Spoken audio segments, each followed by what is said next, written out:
K-pop Demon Hunters, first off, is the #1 movie in Netflix. Ever. #1, which we knew that was going to happen. Of all time. We knew that was going to Of all time. Come on. We knew that. But it's not season 2. I guess the second movie is already in the works. Yeah, they've started working on it. Yeah, that's confirmed. Dude, I can't tell you how many. So I got my wife and kids to watch K-pop Demon Hunters.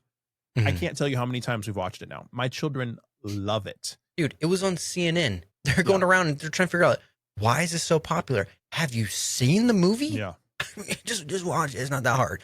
But let me tell you, dude, I'll be honest. I think it's good and bad. All right. I love all the love K-pop Demon Hunters is getting. I just don't think they're doing it right, because when you have a huge success like it is, I think you need to be careful on how you do it. Don't be like Fast and Furious and then do Tokyo Drift. Give me K-pop Demon Hunters 1, K-pop Demon Hunters 2. There's right, huge shoes to fill. Huge shoes to fill for the second one. And they can't rush it. They got to take do your it time. right. They're already in the works, though. And I feel like they're like, hey, we got something that's going viral right now. It's crazy. We need to get the second one.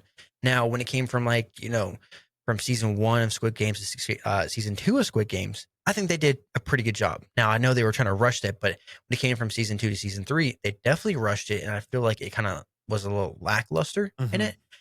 But at the same time, with even Squid Games too, how they're trying to push for a US and try to do a prequel, do all this other stuff.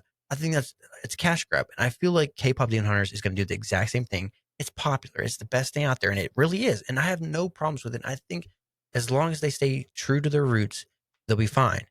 But I'm really worried about how they're going to do this, because I mean, if you're already in the works, now in the works could be a million things. You could be saying, all right, we're writing a story.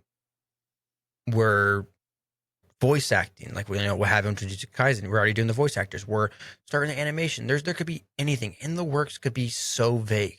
Now, what I hope and what I perceive is, let's do the story. Let's build it. Let's see what will be good for the fans. Let's see what the fans want. Because also, I think it's a little too early to figure out what the fans want to see. Like, we want this, we want that.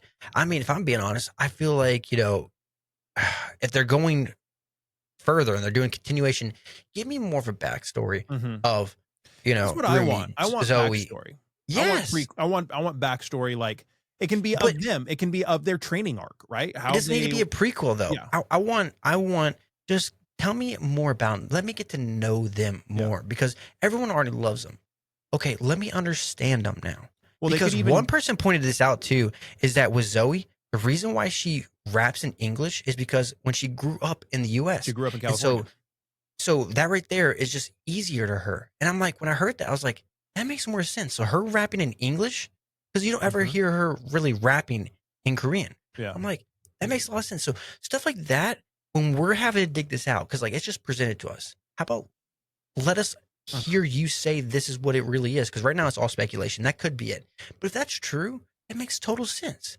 So give me some understanding of the characters. Let me know who they are, what makes them tick, what makes them like, what made them choose this route, I guess, or were they picked, or was this something they chose to be? I don't know. Well, they could even do it. The show happens after. They could even do like we're getting like they could do like where we get an actual sequel, but there's like periodic flashbacks, right? Where it's like flashing back to like that's exactly when what this happened, or like a flashback to how Rumi came to be a part of Huntrix, and then a flashback to how Miro came, and then a flashback to how Zoe became, and then a flashback to like their training, and then a flashback to their first mission, and like it could totally be like some new obstacle that they have to face in this sequel. And Rumi is they're all flashing back, remembering these things that have led up to this moment as they're trying to overcome whatever they're trying to overcome. That would be a really cool way to do it, like little flashbacks, and you're still getting new story, but you're also learning more about the characters themselves. Kind of like Lost did. If you ever watched Lost, before it got crazy, when they were like, you'd have the episode and then you'd see flashbacks of like how that person ended up on the plane and like what was going on in their life and why these actions are going on. Yeah. And then that episode gives you a better understanding of that character. And then later on, as other things are happening, you understand, oh, that's why he's acting this way. What I would like to see, and it's pretty much what you just said, is that I feel like this next movie should be maybe Rumi helping out the rest of the band because she's been so distant and they don't know the real Rumi. So maybe they get to know her and see how that happens. But I mean, maybe, you know, when it comes to Mira's, it's Mira, right? The pink haired one? Or yes. Yeah, Mira. With her family background. No, maybe there's conflict with that that makes her maybe almost have to step away.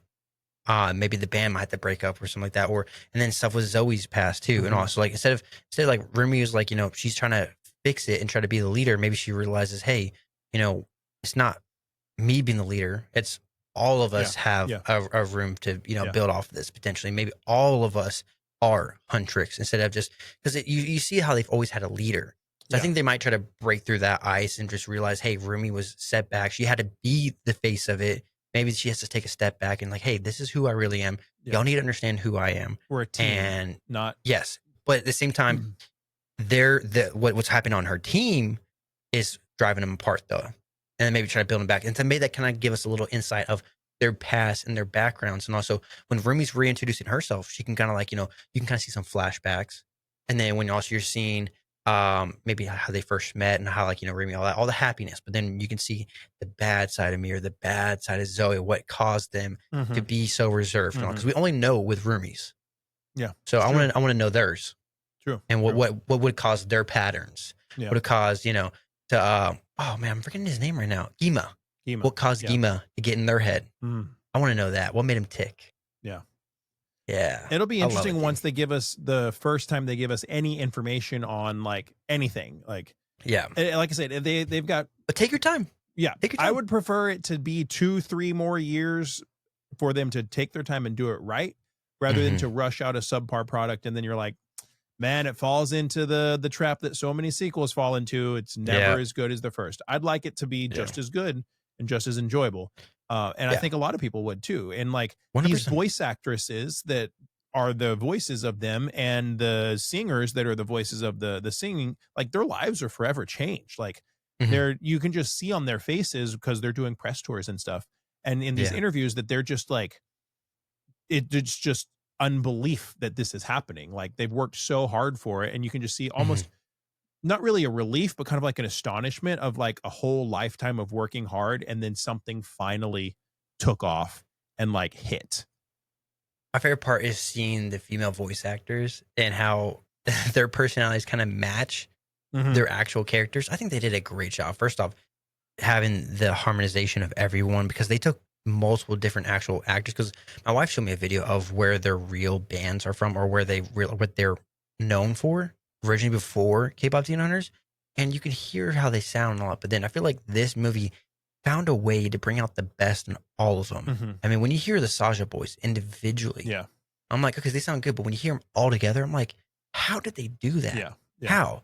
And so when you find that, but then also when you see like them doing their interviews and all this stuff, like especially Rumi, when you see her, like her videos and all that, I'm like, that looks like how Rumi would act. You know, but like, of course, not in the press, how she's like, you know, all prim and proper, but behind, when you saw her, you know, when with the makeup off and how she's just with like, with their fans, and all, she's just like that, but she's also like that during press tours too. So I feel like she's embodying the real Rumi. I, for one, I'm super excited for that. I think it'll be great. 100%.